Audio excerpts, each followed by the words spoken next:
ಒಯ್ಯಲ್ಪಟ್ಟದ್ದು ನಂಬಿಕೆಯಿಂದಲೇ ಅವನನ್ನು ದೇವರು ತೆಗೆದುಕೊಂಡು ಹೋದದರಿಂದ ಅವನು ಯಾರಿಗೂ ಸಿಕ್ಕಲಿಲ್ಲ.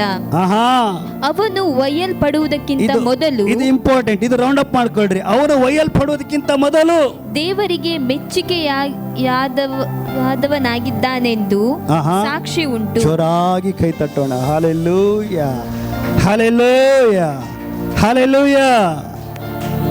ಈ ವಾಕ್ಯನ ನೋಡ್ರಿ. ಅವನು ಒಯ್ಯಲ್ಪಡೋದಕ್ಕಿಂತ ಮುಂಚೆ ದೇವರಿಗೆ ಏನಾಗಿದ್ದವನು? ಹನೋಕ ದೇವರಿಗೆ ಏನಾಗಿದ್ದಮ್ಮ? ದೇವರಿಗೆ ಏನಾಗಿದ್ದ? ಮೆಚ್ಚಿಕೆಯಾದವನಾಗಿದ್ದನು. ಇವತ್ತು ನೀನು ದೇವರಿಗೆ ಮೆಚ್ಚುಗೆ ಆದವನಾಗಬೇಕಂತ ಮನಸ್ಸು ಐತಾ ಇಲ್ಲ? ಗಂಡ ತನಗೆ ಮೆಚ್ಚಬೇಕಂತ ಇಷ್ಟಪಡ್ತೀರಲ್ಲ, ಒಂದು ಚಂದ ಫ್ರೈ ಮಾಡಿದರೆ, ಚಂದ ಮೀನು ಸಾರು ಮಾಡಿದರೆ, ನಾನು ಗಂಡ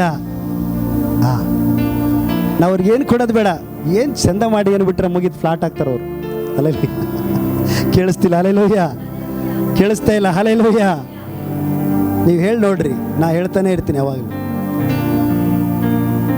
ಸ್ವಾಮಿ ಅದೇ ಥರ ಈ ಹನೋಕ ದೇವರಿಗೆ ಏನಾಗಿದ್ದ? ಮೆಚ್ಚುಗೆ ಆದವನಾಗಿದ್ದ. ಈಗ ನಾನೇನು ದೇವ್ರಿಗೆ ಮೆಚ್ಚುಗೆ ಆದವರಾಗಿದ್ದೇವಾ?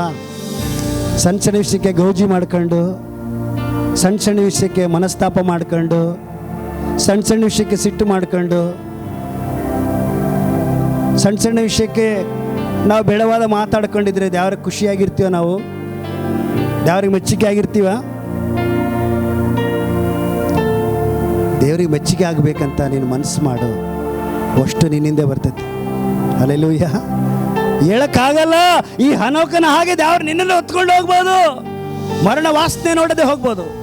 ನನಗೆ ಆಸೆ ಇದೆ, ನಿಂದೇನೋ ಗೊತ್ತಿಲ್ಲ, ಮರಣನ ವಾಸನೆ ನೋಡದೆ ಹೋಗ್ಬಿಡ್ಬೇಕು ದೇವ್ರ ಹತ್ರ. ಡೈರೆಕ್ಟ್ ಟಿಕೆಟ್, ಸ್ವಾಮಿ ಜೊತೆಗೆ ಹೋಗ್ಬಿಡ್ಬೇಕು. ಆತ್ಮ ಸ್ವರೂಪನಾಗಿ ಮಹಿಮೆಯ ವಸ್ತ್ರದೊಂದಿಗೆ ಕ್ಷಣದಲ್ಲಿ ಹೋಗ್ಬಿಡ್ಬೇಕು ದೇವ್ರ ಹತ್ರ. ಯಾವಾಗ ಅದಾಗ್ತದಂದ್ರೆ ನೀನು ದೇವರಿಗೆ ಮೆಚ್ಚುಗೆಯಾಗಿ ಅವನೊಂದಿಗೆ ಅನ್ಯೋನ್ಯವಾಗಿರುವಾಗ. ಇದು ಒಂದು ನೀವು ಸರಿಯಾಗಿ ಕಲ್ತ್ಕೊಂಡ್ಬಿಟ್ರೆ ನಿಮ್ಮ ಜನ್ಮ ಸಾರ್ಥಕ. ಹೆಜ್ಜೆಗೆ ನೀವು ಪ್ರವಾದಿಗಳನ್ನು ಹುಡ್ಕೊಂಡು ಹೋಗೋದು ಬೇಡ. ನೀನು ಕುಂತಲೇ ದೇವ್ರ ಕಣ್ಣು ಓಪನ್ ಮಾಡ್ತಾನೆ, ನಿನ್ನ ಆತ್ಮದ ಕಣ್ಣು ಓಪನ್ ಮಾಡ್ತಾನೆ. ದರ್ಶನ ಆಗ್ಬಿಡ್ತದೆ ನಿನ್ನ ಮಕ್ಕಳ ಬಗ್ಗೆ, ನಿನ್ನ ಭವಿಷ್ಯದ ಬಗ್ಗೆ, ನಿಮ್ಮ ಸಾಲಗಳು ಹೆಂಗೆ ಪರಿಹಾರ ಆಗೋಗ್ತತೆ, ನಿಮ್ಮ ಕಷ್ಟಗಳು ಹ್ಯಾಕೆ ಪರಿಹಾರ ಆಗ್ತತೆ, ಅದಕ್ಕೆ ಯಾರನ್ನ ದೇವ್ರಿಟ್ಟನ ಅಷ್ಟು ಓಪನ್ ಆಗಿಬಿಡ್ತದೆ. ನಿನ್ನ ಆತ್ಮದ ಕಣ್ಣುಗಳು ಓಪನ್ ಆಗಿಬಿಡ್ತಾವೆ. ನೋಡಿ, 6000 ವರ್ಷಗಳ ಹಿಂದೆ ಹನೋಕ ನೋಡ್ತದನ, ದೇವದೂತರೊಂದಿಗೆ ಯೇಸು ಸ್ವಾಮಿ ಆಕಾಶದಿಂದ ಇಳಿದು ಬರೋದನ್ನ ನೋಡ್ತದನ. ನಿನ್ನ ಪೊಸಿಷನ್ ಅದು. ದರ್ಶನ ನೋಡುವಂಥ ಮಗಳು ನೀನು, ದರ್ಶನಗಳನ್ನು ನೋಡುವಂಥ ಮಗನಾಗಿ ನೀನು ನಿಂತ್ಕೊಳ್ಬೇಕು ಈ ಕಾಲದಲ್ಲಿ. ಯಾರಾದ್ರೂ ಒಬ್ಬ ವ್ಯಕ್ತಿ ಕಷ್ಟದಲ್ಲಿ ಬಂದರೆ, ಅವನು ಯಾವ ಪರಿಸ್ಥಿತಿಯಲ್ಲಿ ಬಂದರೆ ನಿಂಗೆ ಹಂಗೆ ಓಪನ್ ಆಗಿಬಿಡ್ಬೇಕು. ಆ ಥರ ನಾವು ಆಗ್ಬೇಕು. ಆಗಲೇ ಈ ಪಟ್ಟಣಕ್ಕೆ ಗೊತ್ತಾಗ್ತದೆ ನೀನು ನಂಬಿದ ದೇವರು ಸತ್ಯವಾದ ದೇವರು. ನನ್ನದು ಸ್ಥಿತಿ ಇದ್ದದ ಹಾಗೆ ಓಪನ್ ಆಗಿ ಇವನು ಹೇಳ್ತಾ ಇದ್ದಾನ ಅಂದರೆ ಈ ಮನುಷ್ಯ ಸಾಧಾರಣ ಅಲ್ಲ, ಈ ಮನುಷ್ಯನೊಂದಿಗೆ ದೇವರದನ. ಈ ಅಂಕೋಲ ಹೇಳಬೇಕು ನಿನಗೆ, ನಿಮ್ಮ ಬಗ್ಗೆ ನನ್ನ ಬಗ್ಗೆ ಅಂಕೋಲ ಹೇಳಬೇಕು. ಆ ರೀತಿ ನಾವು ತಯಾರಾಗಬೇಕಂತ ಎಷ್ಟು ಜನ ಮುಂದೆ ಬರುತ್ತೆ. ನನಗೆ ಸಾದಾ ಜೀವನ ಸಾಕು, ಇಷ್ಟವರೆಗೆ ನನ್ನ ಜೀವನ ವೇಸ್ಟ್ ಮಾಡ್ಕೊಂಡಿದ್ದು ಸಾಕು, ಇನ್ನು ನನ್ನ ಜೀವನ ವೇಸ್ಟ್ ಮಾಡ್ಕೊಳ್ಳಲ್ಲ. ಹನೋಕನು ದೇವರಿಗೆ ಮೆಚ್ಚುಗೆ ಆದವನಾದ ಕಾರಣ ಮರಣ ವಾಸನೆ ನೋಡದೆ ಒಯ್ಯಲ್ಪಟ್ಟ. Hallelujah, hallelujah.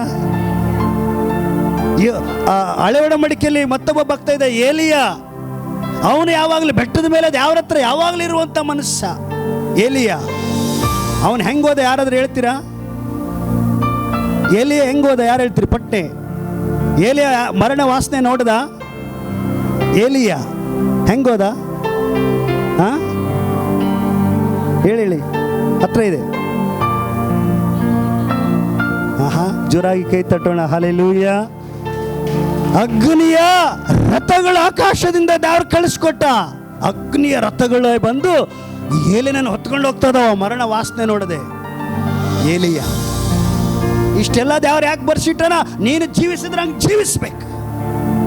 ಸಿಂಹದ ಹಾಗೆ ಸಿಂಹದ ಹಾಗೆ ಆ ರೀತಿ ನಾವು ಜೀವಿಸ್ಬೇಕಂತ ದೇವರೆಲ್ಲ ಬರ್ಸಿ ಕೈ ಕೊಟ್ಟಾನ. ನಾವೇನು ಮಾಡ್ತಾ ಇದ್ದೀವಿ? ಮನುಷ್ಯರಿಂದ ಬಿದ್ದಿದ್ದೇವೆ ನಾವು. ಇವತ್ತು ದೇವರ ಬೆನ್ನಿಗೆ ಬೀಳು, ನಿನ್ನ ಜೀವನ ಜಯದ ಜೀವನ ಆಗ್ತದೆ.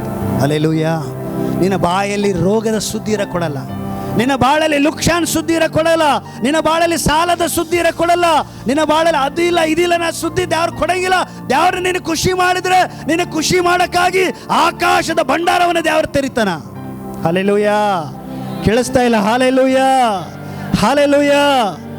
ಆಕಾಶದ ಭಂಡಾರನೇ ಓಪನ್ ಮಾಡ್ತಾನೆ. ಇವತ್ತು ಬೆಳ್ಳಿ ಬಂಗಾರ ದೇವ್ರು ಕೇಳ್ತಿಲ್ಲ, ಆಸ್ತಿ ಐಶ್ವರ್ಯ ಕೇಳ್ತಿಲ್ಲ, ದೇವ್ರು ನಿನ್ನನ್ನೇ ಕೇಳ್ತದಾನ. ನೀನು ಎಷ್ಟು ಮಟ್ಟಿಗೆ ದೇವ್ರ ಟೈಮ್ ಕೊಡ್ತಾ ಇದ್ದೀವಿ? 8 ತಾಸು ಕೆಲಸಕ್ಕೆ ಹೋಗ್ತತೆ, ಊಟಕ್ಕೊಂದು ತಾಸು, ಸ್ನಾನಕ್ಕೊಂದು ತಾಸು, ಗಂಡ ಹೆಂಡತಿ ಮಕ್ಕಳ ಹತ್ರ ಟೈಮ್ ಕಳಕ್ಕೆ ಅದೊಂದು 2-3 ತಾಸು, ಮಲಗಕ್ಕೆ ಎಷ್ಟು ತಾಸು? ಕೆಲವರು ಇದ್ದಾರೆ ಯಾರ ಮಕ್ಕಳು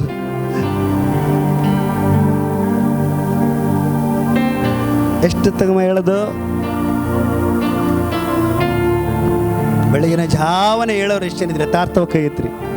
ಬೆಳಗಿನ ಜಾವ ನಾನು ಎದ್ದೇಳ್ತೀನಿ ಫಸ್ಟ್, ಯಾರು ಕೈ ನೋಡ್ತದ ಪಟ್ನೆ ಎತ್ರಿ ನೋಡೋಣ. ಬೆಳಗಿನ ಜಾವ ಇನ್ನು ಮಬ್ಬಿರುವಾಗಲೇ ನಾ ಹೇಳ್ತೀನಿ ಅನ್ನೋರು ಮಾತ್ರ ಕೈ ಎತ್ರಿ. ಜೋರಾಗಿ ಇವ್ರು ಕೈ ತಟ್ಟೋಣ. ಇಲ್ಲೆಲ್ಲಿ ಕೈ ಕಾಣಿಸ್ತಿಲ್ಲ. Hallelujah, hallelujah.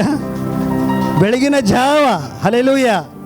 ಬೆಳಗ್ಗೆ ಮಬ್ಬಿರುವಾಗಲೇ ಹೇಳುವಂಥವ್ರು ಯಾರಿದ್ದಾರೆ ನೋಡ್ರಿ, ಅವ್ರು ಫಸ್ಟ್ ಸ್ಥಾನದಲ್ಲಿದ್ದಾರ, ಫಸ್ಟ್ ಸ್ಟೆಪ್ಪಲ್ಲಿ ಅದಾರ. ದೇವ್ರ ಹತ್ರ ಅನ್ಯೋನ್ಯತೆವಾಗಿರೋಕ್ಕಾಗಿ, ದೇವರ ಸ್ವರ ಕೇಳಕ್ಕೆ, ದೇವ್ರ ದರ್ಶನ ನೋಡಕ್ಕೆ ಹತ್ರ ಇದ್ರಿ ಭಾಳ. ಮಬ್ಬಿರುವಾಗಲೇ ಹೋಗ್ರಿ, ಯಾವುದು ಗೌಜಿರಲ್ಲ. ನೆಂಟರು ಬಂದರು, ಅವ್ರು ಬಂದರು, ಫೋನು, ಇದ್ಯಾವುದು ಗೌಜಿರಲ್ಲ. ಮಬ್ಬಿರುವಾಗಲೇ ಹೋಗ್ರಿ. ಒಳ್ಳೆ ಟೈಮ್. ಯೇಸು ಸ್ವಾಮಿ ಇನ್ನೂ ಮಬ್ಬಿರುವಾಗಲೇ ಅಡವಿಗೆ ಹೋಗ್ತಿದ್ದಂತೆ. ಯೇಸು ಸ್ವಾಮಿ ಅಡವಿಗೆ, ಯೇಸು ಸ್ವಾಮಿ.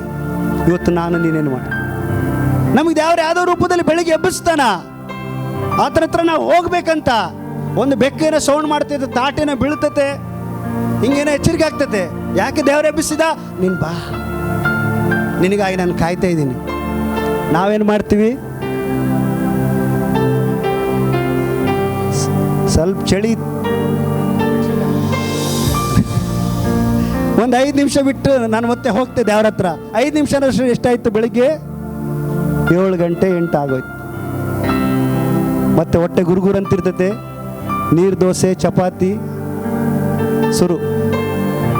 ಒಂದು 5 ನಿಮಿಷ ಪ್ರೇಯರ್ ಮಾಡ್ಕೊಂಡು, ದೇವರೇ ಸಭೆಯನ್ನು ಆಶೀರ್ವಾದ ಮಾಡು, ಪಾಸ್ಟ್ರಿಗೆ ಆಶೀರ್ವಾದ ಮಾಡು, ನಮ್ಮ ಕುಟುಂಬವನ್ನು ಆಶೀರ್ವಾದ ಮಾಡು, ಇವತ್ತು ನಮ್ಮ ಕೆಲಸ ಎಲ್ಲ ಆಶೀರ್ವಾದ ಮಾಡು, ಯೇಸು ನಾಮದಲ್ಲಿ ಆಮೇಲೆ. ಮಕ್ಕಳಿಗೆ ಹಲ್ಲೆಲೂಯ. ಇದು ಅನ್ಯೋನ್ಯತೆ, ಇದು ಅನ್ಯೋನ್ಯತೆ. ಹಲ್ಲೆಲೂಯ. ಕೇಳಿಸ್ತಾ ಇಲ್ಲ? Hallelujah, hallelujah. ಇದೆಲ್ಲ ನೀನು ಕ್ವಾಲಿಟಿ ಟೈಮ್ ದೇವರು ಕೊಡ್ತಕ್ಕಂಥ ವ್ಯಕ್ತಿ ಆಗಿದ್ರೆ ನೀನು ಕರೆಕ್ಟಾದ ಟ್ರ್ಯಾಕಲ್ಲಿದ್ದಿ ಅಂತ ಅರ್ಥ. ಹಲ್ಲೆಲೂಯ. ಗಂಡಗಿಂತ, ಹೆಂಡತಿಗಿಂತ, ಮಕ್ಕಳಿಗಿಂತ, ಕೆಲಸಗಿಂತ, ಎಲ್ಲದಕ್ಕಿಂತ ಹೆಚ್ಚು ಟೈಮ್ ನೀನು ದೇವರು ಕೊಡ್ತಾ ಇದ್ದೀಗ ಅಂದರೆ ನೀನು ಸರಿಯಾದ ಲೈನಲ್ಲಿ ಇದ್ದೀಗ ಅಂತ ಅರ್ಥ. Hallelujah, hallelujah, hallelujah. ಎಷ್ಟು ಜನ ಆ ವಿಷಯಕ್ಕಾಗಿ ಇವತ್ತು ಒಪ್ಪಿಸ್ಕೊಡ್ತೀರಿ? ಹೆಚ್ಚಾದ ಟೈಮು ಹೇಳ್ರಿ. ಎಲ್ಲ ಗಂಡ ಹೆಂಡತಿಗಿಂತ, ನಮ್ಮ ಮಕ್ಕಳಿಗಿಂತ, ನನ್ನೆಲ್ಲ ಕೆಲಸಗಳಿಗಿಂತ, ಎಲ್ಲ ವ್ಯಾಪಾರಗಳಿಗಿಂತ, ಎಲ್ಲ ಆಸ್ತಿಗಳಿಗಿಂತ ನನ್ನ ಹೆಚ್ಚಾದ ಸಮಯ ಪ್ರತಿದಿನ ನನ್ನ ಪರಲೋಕದ ದೇವರೊಂದಿಗೆ ಅನ್ಯೋನ್ಯವಾಗಿ ಇಟ್ಟುಕೊಳ್ಳಕ್ಕಾಗಿ ನನ್ನನ್ನೇ ಸಮರ್ಪಿಸುತ್ತೇನೆ ಯೇಸುವಿನ ನಾಮದಲ್ಲಿ. ಹನೋಕನಿಗೆ ಸಹಾಯ ಮಾಡಿದ ಹಾಗೆ, ನೋಹನಿಗೆ ಸಹಾಯ ಮಾಡಿದ ಹಾಗೆ, ದಾವೀದನಿಗೆ ಸಹಾಯ ಮಾಡಿದ ಹಾಗೆ, ಏಲಿಯನಿಗೆ ಸಹಾಯ ಮಾಡಿದ ಹಾಗೆ, ಅಬ್ರಹಾಮನಿಗೆ ಸಹಾಯ ಮಾಡಿದ ಹಾಗೆ, ಯೇಸು ಸ್ವಾಮಿಗೆ ಸಹಾಯ ಮಾಡಿದ ಹಾಗೆ, ಪರಿಶುದ್ಧಾತ್ಮ ನನಗೆ ಸಹಾಯ ಮಾಡು, ನನ್ನ ತಂದೆಯ ಆಶೆಯನ್ನು ನೆರವೇರಿಸಲು ಯೇಸು ನಾಮದಲ್ಲಿ ಆಮೇನ್. ಜೋರಾಗಿ ಕೈ ತಟ್ಟೋಣ ದೇವರಿಗೆ, ಜೋರಾಗಿ ಕೈ ತಟ್ಟೋಣ. ಪ್ರಿಯ ದೇವರ ಮಕ್ಕಳೇ, ನೀವು ಈ ಒಂದು ವಿಷಯದಲ್ಲಿ ಗೆದ್ದರೆ ನಿಮ್ಮ ಜನ್ಮ ಸಾರ್ಥಕ ಆಯಿತು, ಸಾರ್ಥಕ ಆಗೋಯ್ತು. ನೀನು ಈ ಭೂಮಿಯಲ್ಲಿ ಹುಟ್ಟಿದ್ದಕ್ಕೆ ಸಾರ್ಥಕ ಆಗೋಯ್ತು. Hallelujah, hallelujah. ಇದು ಮೊದಲನೇ ವಿಷಯ. ಎರಡನೇ ವಿಷಯ ಓದಿ ಮುಗಿಸ್ತೇನೆ ಈಗ. ಪಟ್ನೆ 133ನೇ ಕೀರ್ತನೆ, ಪಟ್ನೆ 133, 1ರಿಂದ 3ನೇ ವಾಕ್ಯ ಓದ್ರಿ. ಪಟ್ನೆ ಸಹೋದರರು ಕೀರ್ತನೆ 133 1-3. ಎಸ್, ಮುಗಿಸ್ತೆ.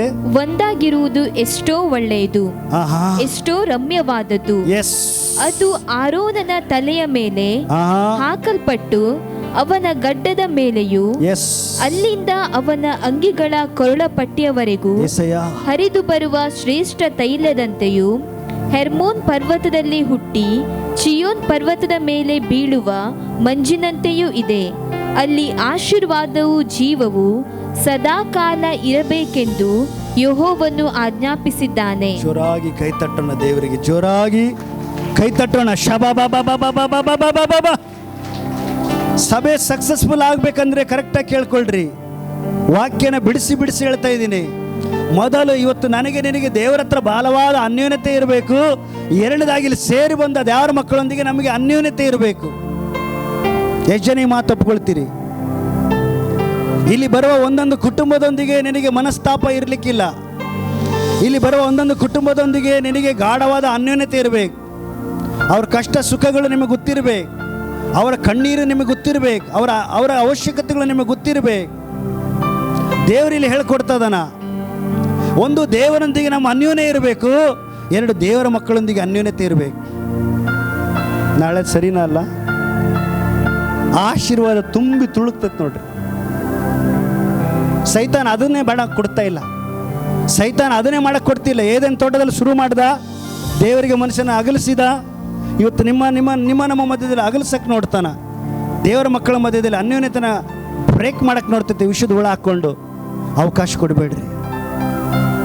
133ನೇ ಕೀರ್ತನೆ ಅರ್ಥ ಮಾಡ್ಕೊಳ್ರಿ, ಅರ್ಥ ಮಾಡ್ಕೊಳ್ರಿ. ಆಹಾ, ನನ್ನ ಮಕ್ಕಳು ಒಂದಾಗಿರುವುದು ಎಷ್ಟೋ ರಮ್ಯವಾಗಿದೆ, ಮನೋಹರವಾಗಿದೆ.